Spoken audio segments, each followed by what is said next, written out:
Esto es otro podcast de ciencia. Un podcast en el que hablamos de las cosas ñoñas, divertidas y a veces controversiales de la ciencia y la naturaleza. Esto es otro podcast de ciencia. Antes de iniciar con el episodio, queremos pedir disculpas por la calidad del audio. El micrófono de Elizabeth falló. Hola, somos Elizabeth y Elisa. Bienvenidos a nuestro especial de Halloween.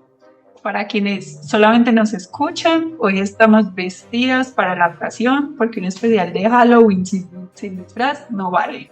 Sí, qué felicidad volver a esta tradición, a esta época que es nuestra favorita del año en otro podcast de ciencia y que ya es una tradición, es nuestro cuarto año consecutivo haciendo especial de Halloween.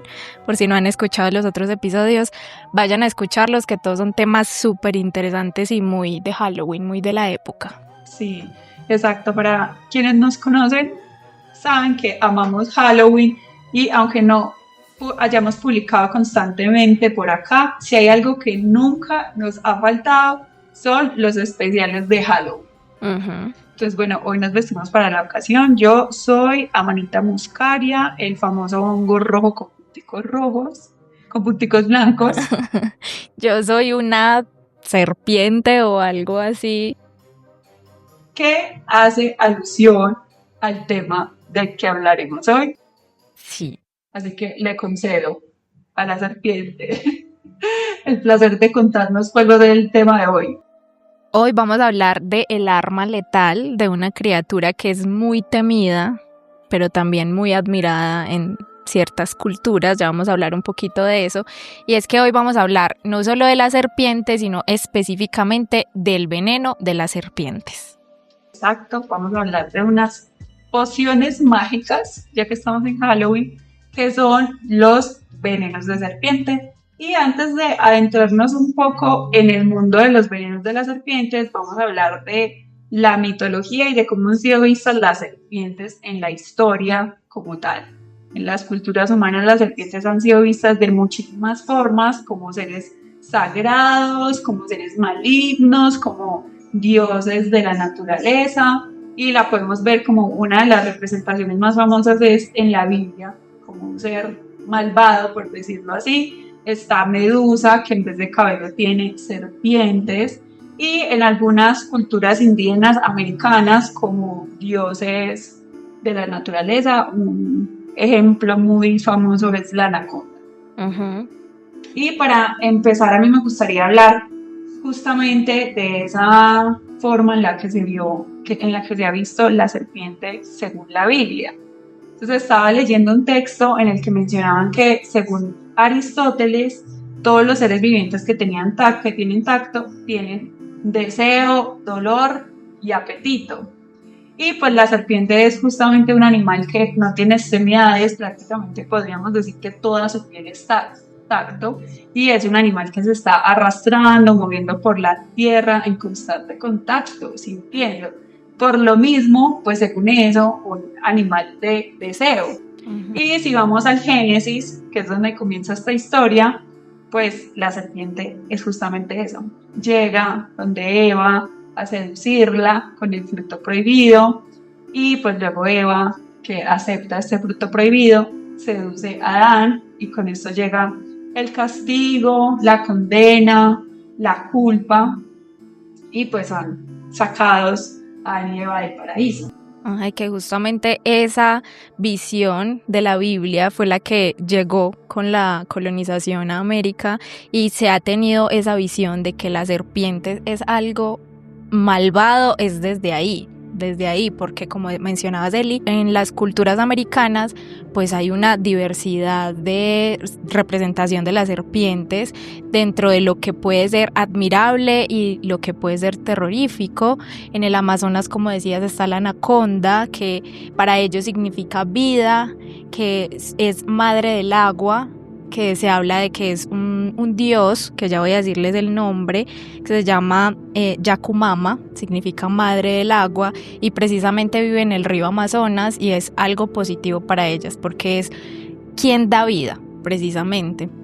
Y entonces eso me parece muy interesante, es ver cómo esas visiones cambian dependiendo de las culturas, porque obviamente no, para los indígenas no siempre es positivo, porque incluso esas serpientes que son venenosas, la anaconda no lo es de hecho, las que son venenosas sí tienen un significado un poco más negativo, que significan males, malos augurios, un montón de esas cosas. Entonces eso me parece muy interesante que en las culturas cambie un montón, como decías en la mitología, esta Medusa que representa como ese mal o esos monstruos, las gorgonas con sus pelos de serpientes, pero por ejemplo para Asclepio era importante la serpiente y hace parte de esa simbología de la medicina de curar, entonces también significa por ese lado curar. Y en la cultura egipcia existe la diosa Wadjet, que es el ejemplo perfecto de esa diosa de protección con veneno, porque se habla de que ella protegía al faraón escupiendo veneno a sus enemigos. Entonces hay un montón de representaciones geniales pues y de toda clase en cuanto a las serpientes e incluso su veneno. Sí, y justamente ya que mencionas esa de la mujer, otra cosa que iba a decir con respecto a esa inicial de la Biblia es que una de las cosas que leía en el texto es que había muchas pérdidas al expulsar a Adán y Eva del paraíso, pero una de esas pérdidas es esa complicidad entre la serpiente y la mujer, o sea, como que es casi que se podría decir que se puede convertir en una enemistad, porque es como, claro, fue la serpiente, pero en esos mitos más americanos está también el de una diosa para los mexicas, que era también como la madre, se llama Cihuacuat, que significa mujer y serpiente. Cihuac significa mujer, Cuat significa serpiente, y era también, como mencionaste algunos, que protectora, madre de todos, era una diosa que protegía a las mujeres que morían en el parto. Y una cosa que me pareció súper interesante es que había un registro de que los indígenas habían escuchado su llanto y que decían como: hijos míos, ¿dónde los llevaré para que escapen de tan horrible destino? Entonces que era como una predestinación de lo que vendría con la conquista. Y pues alrededor de esto también hay unos análisis muy interesantes, que esta diosa se transforma, por decirlo así, en dos imágenes femeninas muy famosas en México, que es la Virgen de Guadalupe y la Llorona. Entonces como que ahí está esa mezcla de esa diosa, como esa madre virgen, y la otra más como monstruo, como más, sí, como que ahí está la mezcla de ambas. Y bueno, ahí también hay como unas como digo yo, unas formas de entender también que con esta conquista viene un patriarcado en el que la mujer, digamos, que queda en un segundo lugar. Entonces como que también se ven esto muy chévere, pero ese no es nuestro tema, entonces si no nos quedamos acá hablando un montón de mitos. Pero yo creo que una de las cosas que hacen más fascinantes a las serpientes, que despiertan más nuestro miedo y curiosidad, es justamente su veneno. Entonces ahora sí vamos a empezar a entender lo que vinimos a hablar hoy, y para empezar hablemos de qué es un veneno. En ciencia llamamos veneno a una sustancia química que causa daño a un organismo vivo, ¿cierto? Pero aquí la cosa se complica un poquito, al menos en español, porque no tenemos términos para diferenciar lo que es el tipo de veneno, porque en inglés existe poison y venom. Ahí me disculpan el paisa English, pero poison se refiere a esos venenos tóxicos y venom a esos venenos que son como inyectables, algo así. Entonces, por ejemplo, en los poison, esos venenos tóxicos se refieren a los de las ranas venenosas, a los de las plantas tóxicas, pues que nosotros utilizamos veneno para todo. Y en venom sí se refieren más como a esos venenos que inyectan ciertos animales, como por ejemplo las avispas, los escorpiones o las serpientes. Hay un término que se está intentando utilizar un poco más seguido, que es ponzoña, que ese sí quiere decir pues que es inyectado, pero para nosotros en la cotidianidad no es algo como que nosotros digamos serpiente ponzoñosa, no es algo tan común, uno dice serpiente venenosa o escorpión venenoso, pero pues realmente no se usa tanto. Ponzoñoso me suena como una cosa más como si uno estuviera denigrando algo. Sí. Como, "Ay, eso es ponzoñoso". Exacto. Entonces, para lo que nosotros vamos a hablar en este episodio, vamos a hablar es de esos venenos inyectables o ponzoña que utilizan las serpientes. Entonces, es muy importante decir que las serpientes tienen un aparato que inyecta ese veneno, que está compuesto de una glándula.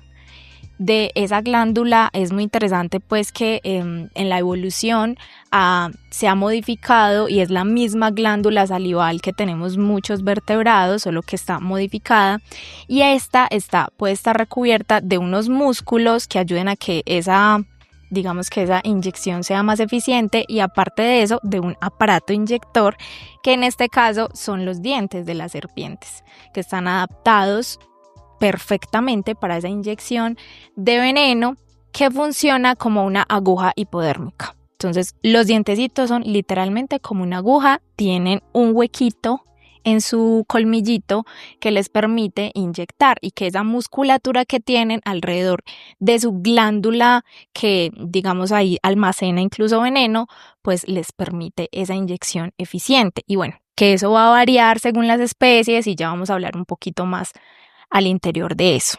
El veneno fue una de las primeras armas, por decirlo así, en los animales. En la evolución surgió primero que muchas otras cosas y ha evolucionado de forma independiente varias veces, y ahora está presente en el 25% de todos los grupos de animales, porque bueno, en plantas también hay.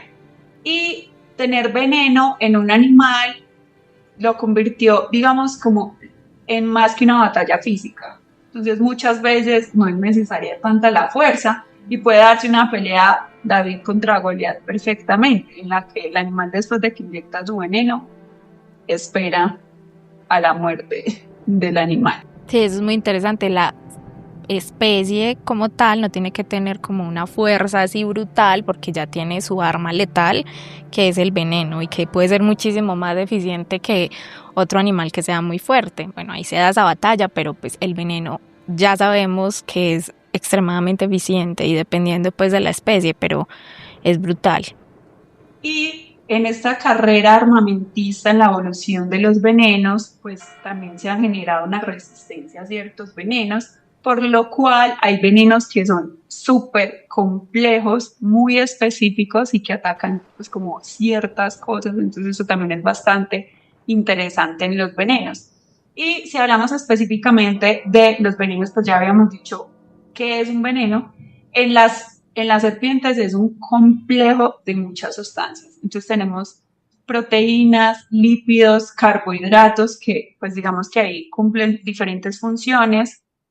Algunas de las proteínas que hay en los venenos son enzimas, y esas enzimas tienen la capacidad de romper, de formar moléculas. Entonces son esas enzimas como las que tienen ese efecto de afectar la fisiología de un organismo de diferentes formas, como ya vamos a ver más adelante.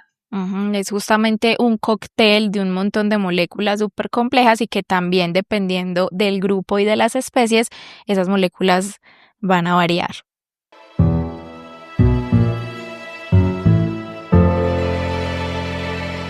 No todas las serpientes tienen veneno, no todas las serpientes que tienen veneno nos afectan, y las que tienen veneno son diferentes. O sea, hay una mezcla de muchos tipos de venenos, cada uno es un complejo de diferentes sustancias. Incluso se ha encontrado que en una misma especie, entre poblaciones y rangos geográficos, pueden haber características diferentes, o sea, pueden cambiar considerablemente esos venenos. Y vamos a hablar podemos clasificar o dividir las serpientes de diferentes formas, ¿cierto?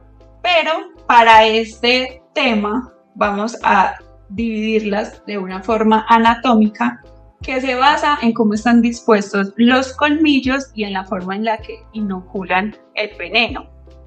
¿Sí? Entonces ahí tenemos, en términos técnicos, a las aglifas, opistoglifas, proteroglifas y solenoglifas.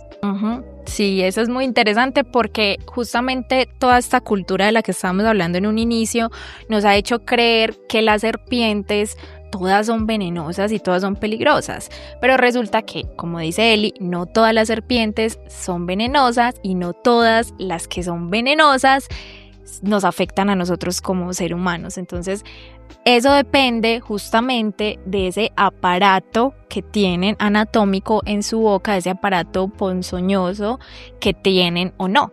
Entonces, las aglifas son justamente esas serpientes que no tienen un aparato inyector de veneno. No tienen glándula, tienen dientes obviamente, pero no especializados para la inyección de veneno. Ahí está un gran grupo que tenemos nosotros, por ejemplo en Colombia es uno de los más diversos, que son las culebras o los colúbridos. Ahí hay un montón de ellas. También están las boas, donde están las boas, la la anaconda, todas esas que pueden ser también arborícolas de muy gran tamaño y también una gran dentadura, pero no tienen ningún tipo de veneno y su mayor estrategia para la caza es constricción.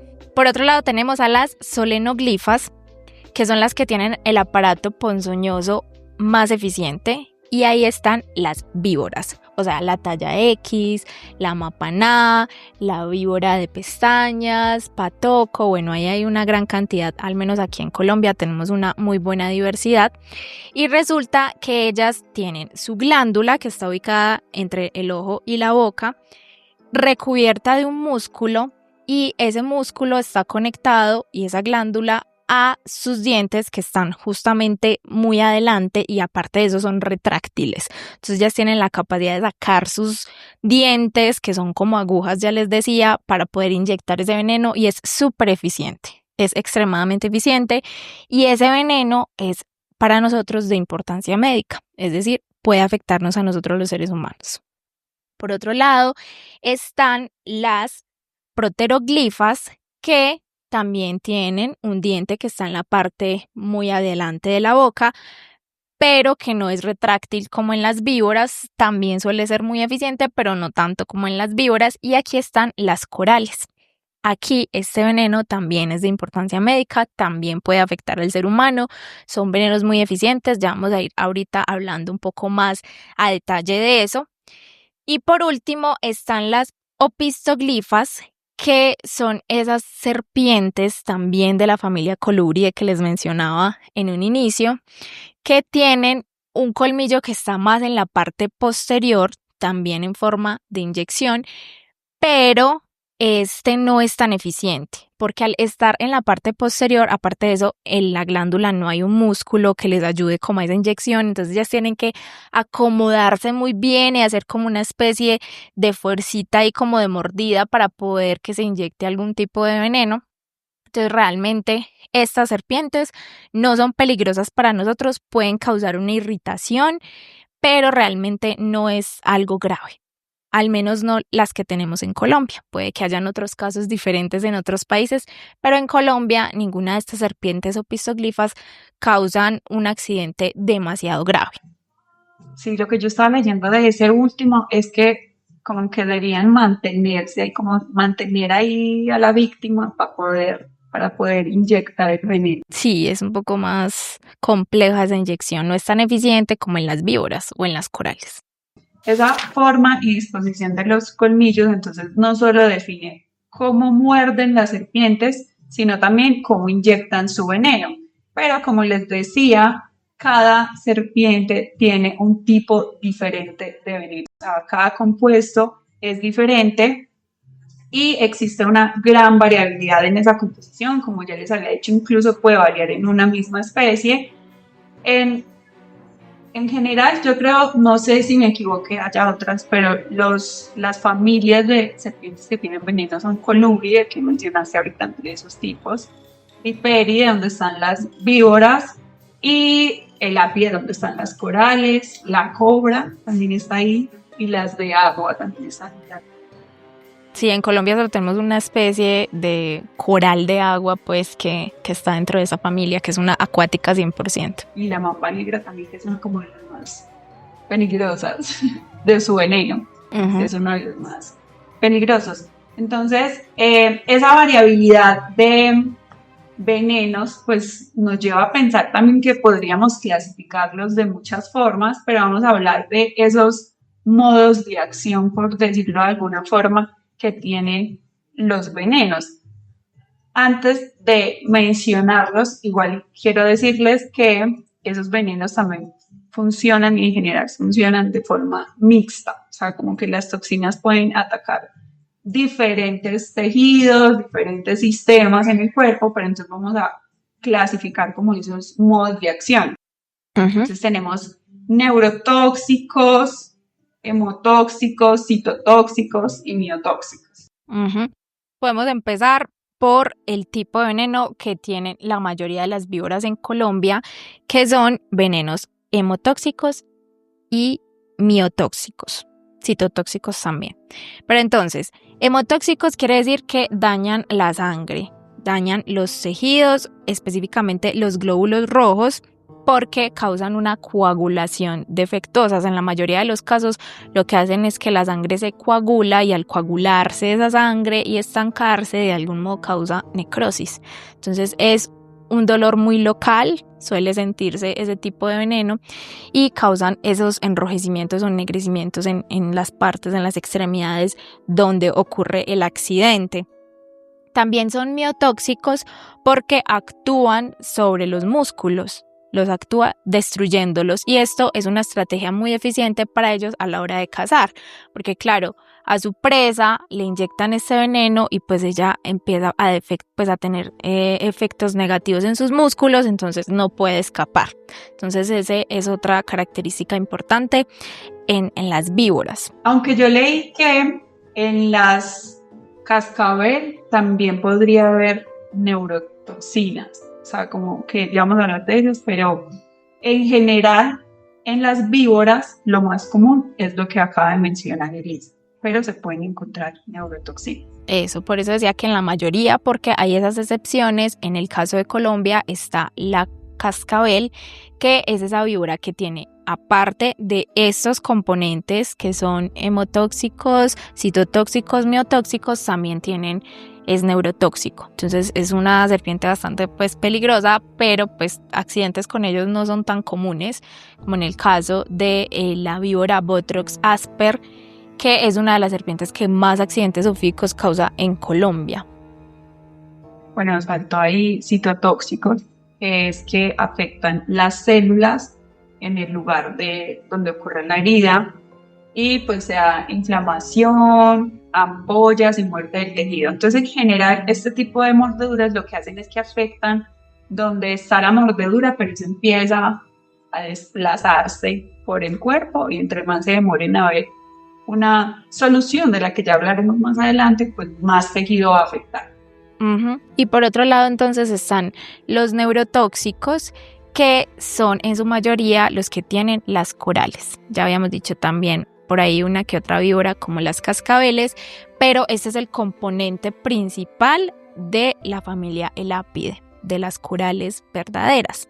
Y resulta que este es un veneno bastante peligroso porque afecta el sistema nervioso.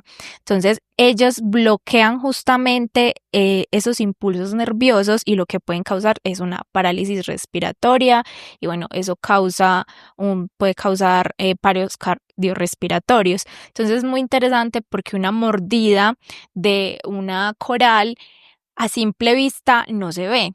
O sea, puede verse como el puntico, una zona rojita donde ocurrió el accidente, pero no causa esas grandes heridas escandalosas que causan los venenos de las víboras por ser hemotóxicos, citotóxicos y miotóxicos, sino que acá afecta directamente el sistema nervioso e incluso puede ser más peligroso precisamente porque puede actuar más rápido y también afecta el sistema nervioso, pues que es algo que es muy delicado y como les digo, causa esos paros cardiorrespiratorios, entonces lo que hace es una parálisis y bueno, después, posterior a eso, la muerte.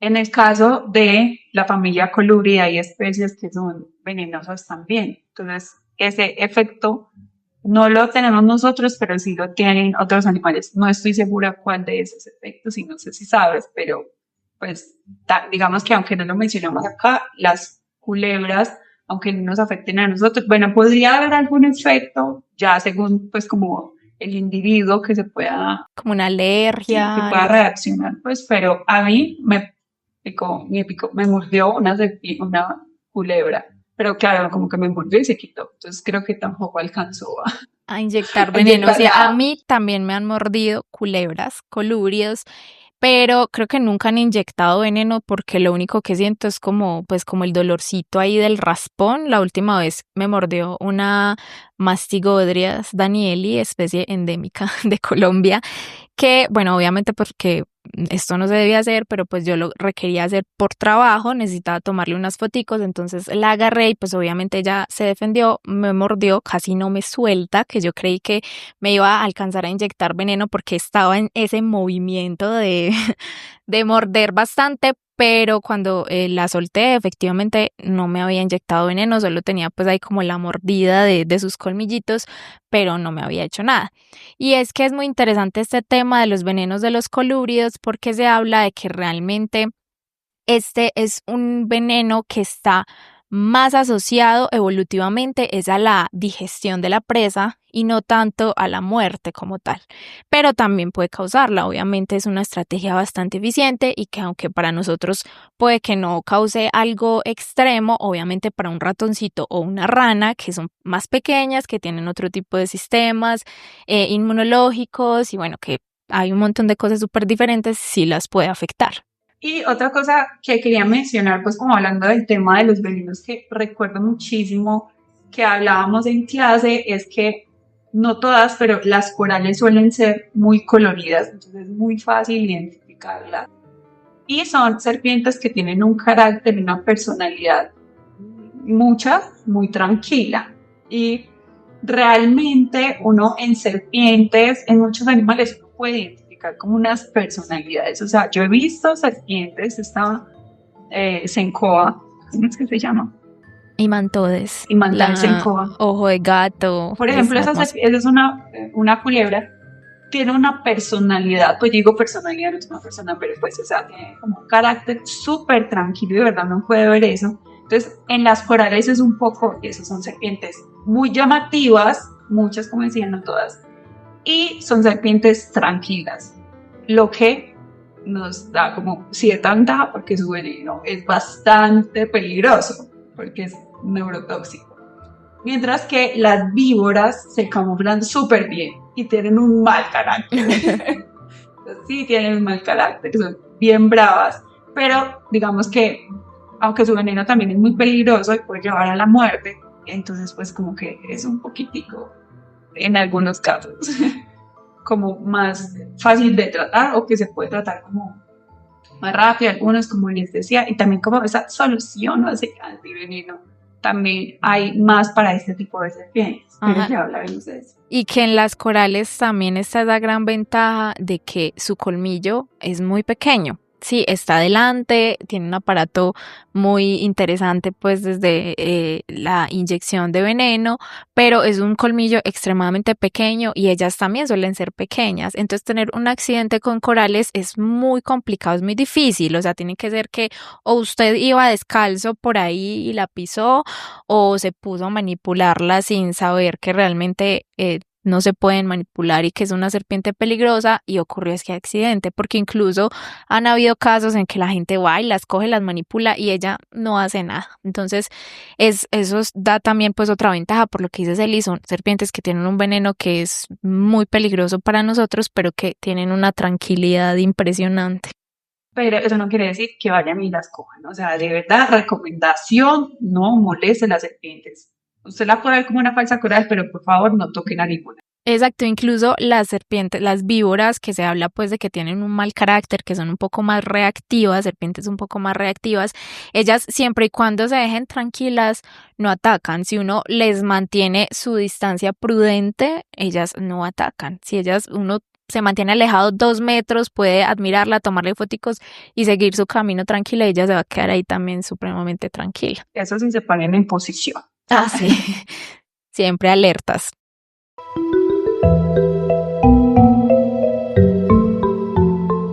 De las más de 3.000 especies de serpientes que existen, solo alrededor de un 15% puede afectar a los humanos. Pero hablando de los venenos, las serpientes no son las únicas que utilizan sus venenos, y es que los humanos oportunistas encontraron la forma de utilizar esos venenos, ya fuera para las presas, para los animales de los que se alimentaban, como para atacar a otros humanos. Y se ha usado desde hace muchísimos años, antes de Cristo, y pues incluso leí que Alejandro Magno había encontrado que algunas flechas como que tenían veneno de serpiente por el efecto que tenía en las personas que eran atacadas con estos venenos. Y leí que un comandante, 200 años antes de Cristo más o menos, que se llamaba Aníbal Barca, había ordenado en una ocasión a su tripulación que lanzara ollas con serpientes venenosas a los barcos enemigos. Entonces esto es tipo película Anaconda. Y pues claramente tuvo un resultado satisfactorio para este comandante, pues porque primero el factor sorpresa y segundo pues las mordeduras de las serpientes, el miedo, y que seguramente sí mordió a algunos soldados. Claro, imagínate qué susto. De por sí el miedo inherente que tenemos los seres humanos a las serpientes, o que tienen muchos seres humanos a las serpientes, pues ya de por sí es como, ay, güey madre, qué susto. Y las mordidas, pues peor. Entonces, como decía, impregnaban, uno de los usos es que impregnaban las flechas con veneno, que esto es muy común en muchas comunidades indígenas, en muchos guerreros, pues por lo que leí, pero se usan diferentes venenos, no solamente de serpientes, pero este es uno de los venenos que se usan, y leí que había en unos guerreros que utilizaban una poción, hay que decirlo así aprovechando que estamos en Halloween, que incluía veneno de serpientes, pero que incluía otras cosas que eran sangre humana y heces de animales, y lo ponían a podrir. Entonces pueden imaginarse que terrible. todo lo que puede afectar esto a quien recibía la flecha. Pero entonces el veneno de serpiente no ha sido utilizado únicamente de forma negativa. Actualmente sabemos que se usa para curar enfermedades, pero esto se veía ya también hace muchísimos años. En la medicina ayurvédica, en el siglo VII a.C., se utilizaba para prolongar la vida, tratar artritis y dolencias gastrointestinales. Incluso leí, pero esto no es tanto del veneno, pero que las serpientes eran usadas como una poción de belleza, pues sí prometían como una piel hermosa y juventud. Bueno, casi todo siempre promete juventud. Juventud eterna. Que tanto se logre. Y eso es muy interesante porque las serpientes en muchas culturas está relacionado justamente con la juventud por su capacidad que tienen de ecdisis, de cambiar de piel. Eso hace parte como de esa mitología de que, claro, ella se rejuvenece todo el tiempo. Sí, como que es muy interesante, renace, ajá. Pero actualmente entendemos un poco mejor estos venenos. Como les decía al principio, los venenos son una compleja mezcla de diferentes sustancias químicas y no todas son negativas, muchas se utilizan de forma positiva.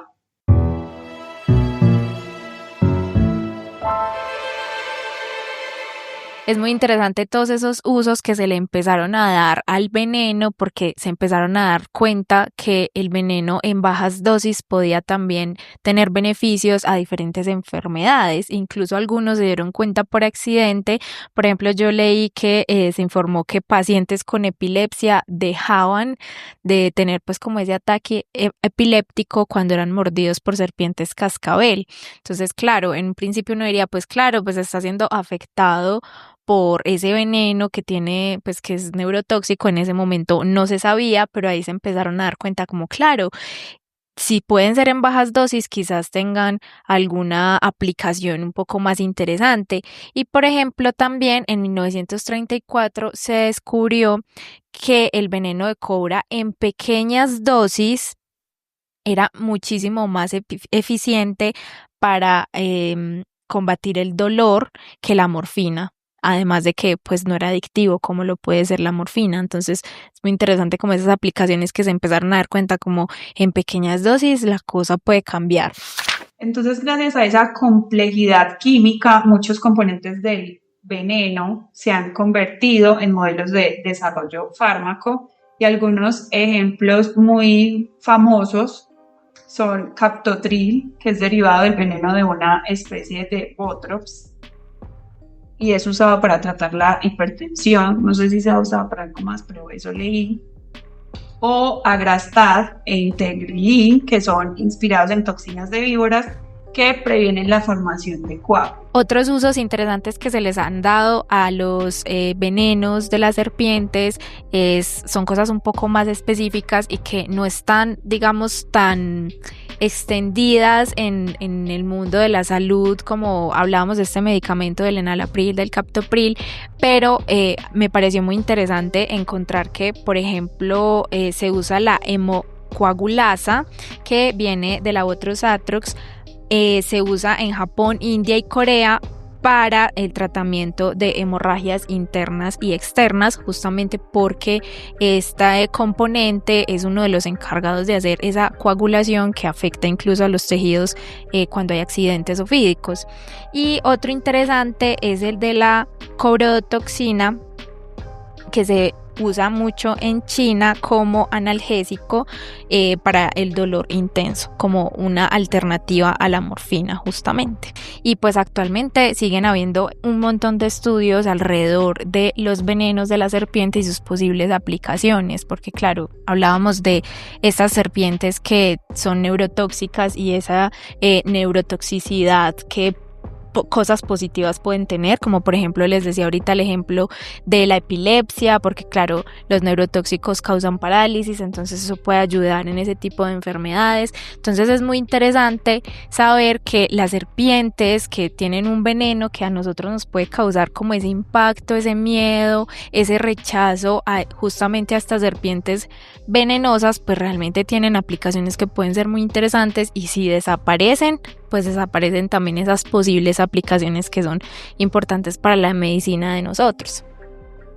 Sí, y me parece muy interesante. Yo todo lo que Elisa acaba de mencionar no lo sabía, la verdad, pero si pensamos, muchas de esas formas positivas en las que se usan los venenos están relacionadas con la forma negativa en la que lo atacan. Entonces, veamos lo de los neurotóxicos, pero también en los de las víboras tienen como una relación con el sistema que atacan. Entonces como que bastante interesante. Pero entonces volviendo a esa parte negativa del veneno de las serpientes, que es cuando nos atacan, existen unas formas de combatir esos venenos. Hay registros históricos del clásico conseguir a alguien que esté dispuesto a succionar el veneno como forma de combatirlo, pero sabemos que eso no es lo adecuado. Y durante siglos han habido diferentes medicinas que han servido, que han tratado de curar una mordedura de serpientes. Uno clásico se llamaba la triaca. Uh-huh. Es un brebaje legendario que está desde la antigüedad y se consideraba una cura universal porque no solamente servía para la mordedura de serpientes, sino para la fiebre y los malestares del alma, que ya hoy conocemos como otras formas, pero pues antes se hablaba de estas formas, de esas enfermedades mentales que no se podían explicar. Y como les decía, estaba desde la antigüedad, pero hay evidencia de uso hasta el siglo XVIII. Uh-huh. Y aunque es una receta variada, podía tener como diferentes cosas.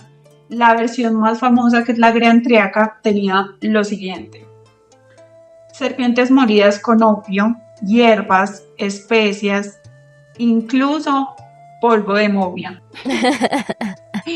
Pero pues es posible que funcionara, ¿cierto? Eso fue en otro momento y eso pues siento que de alguna forma también todas esas cosas que han pasado en el desarrollo de la historia pues han permitido llegar a la medicina moderna. Sí, es que es muy interesante porque desde esa época ya se tenía una idea que la cura contra el veneno de serpiente estaba en el mismo veneno, y por eso era que ellos formaban esas mezclas en donde las serpientes, pues en ese momento no se sabía de dónde venía exactamente el veneno de la serpiente, entonces no, pues triturémosla toda, que ahí debe haber veneno. No sabían si era de la piel, si era de la cola, de los ojos, de dónde. Ya sabemos que sí es de una glándula específica que está entre el ojo y la boca, pero en ese momento no, y claro, pues ahí mezclándolo todo dicen, no, ahí está y eso debe servir. Entonces es muy interesante saber eso. Ellos ya desde hace mucho tiempo se sabía que la cura debía estar en el mismo veneno, pero en pequeñas dosis. Exacto. Incluso vi uno disque aceite de serpiente, o sea, prácticamente freír una serpiente. Es como, Dios mío, qué horror, qué miedo. Pero bueno, sí, como decías, no estaban tan alejados, y fue Albert Calmet el primero en producir un antiveneno, pero como se conoce, antiofídico. Él era un médico, inmunólogo, etcétera, etcétera, porque sabemos que antes tenían como un montón de profesiones, hacían como 1000 cosas, que fue asistente de Pasteur, nada más ni nada menos. Y él fue designado, yo trayendo un poquito de historia, que a veces parezco más, pero me encantan estas historias. Él fue designado director de una sucursal en Saigon, como se llamaba en ese momento la ciudad Ho Chi Minh, en Vietnam, de un instituto de Pasteur. Y él empezó a estudiar los venenos de abejas y de serpientes. Y para la época en la que él se encontraba haciendo esto, las lluvias hicieron que las serpientes, que numerosas cobras empezaran a refugiar en las aldeas. Y murieron, pues, en lo que le dice que 4 personas, no sé, de pronto más, menos, no sé. Entonces él empezó a, pues como parte por esto, a neutralizar el veneno después de que 19 de esas serpientes fueron desplazadas y las llevaron al instituto. Entonces lo que él hizo fue inyectar pequeñas cantidades del veneno en animales. Y lo que pasaba es que el sistema inmune de estos animales generaba anticuerpos que combatían las toxinas que entraban con esas pequeñas cantidades de veneno, y tomaba esa sangre, aislaba un suero que contenía los anticuerpos, y con esto pues generaba este antiofídico. Y eso es bien interesante porque él utilizó el mismo método que Pasteur para las vacunas.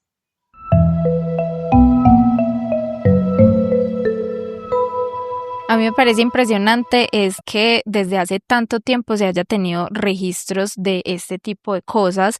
Por ejemplo, el primer tratado científico sobre el envenenamiento de mordedura de serpientes es el Papiro Médico de Brooklyn, que data del Antiguo Egipto, que fue hace 3000 años. Entonces es impresionante saber que hace tanto tiempo ya se empezaba a tener como una idea de estudiar los venenos y cómo podían ser tratados. Otro muy interesante fue el médico griego Nicandro de Colofón, que describió la acción de los venenos de serpiente y la composición de los antídotos.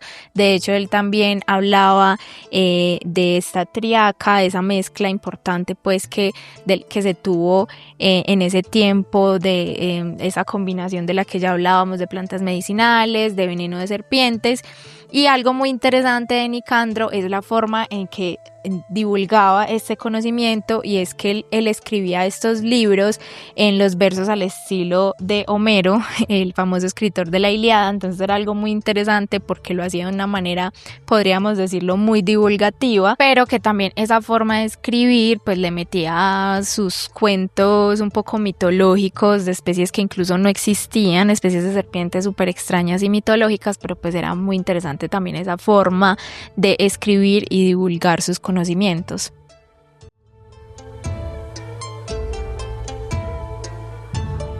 Es importante mencionar que el antiofídico neutraliza el veneno, no revierte el daño que ya hizo. Entonces, por eso es tan importante que sea tratado de manera inmediata o lo antes posible una mordedura de serpiente, porque, pues como decía, eso va a ir afectando el tejido, pues dependiendo, como decíamos, qué tipo de veneno es, pero ir afectando, y entre más se demore en inyectarse un antiofídico, pues más daño va a causar.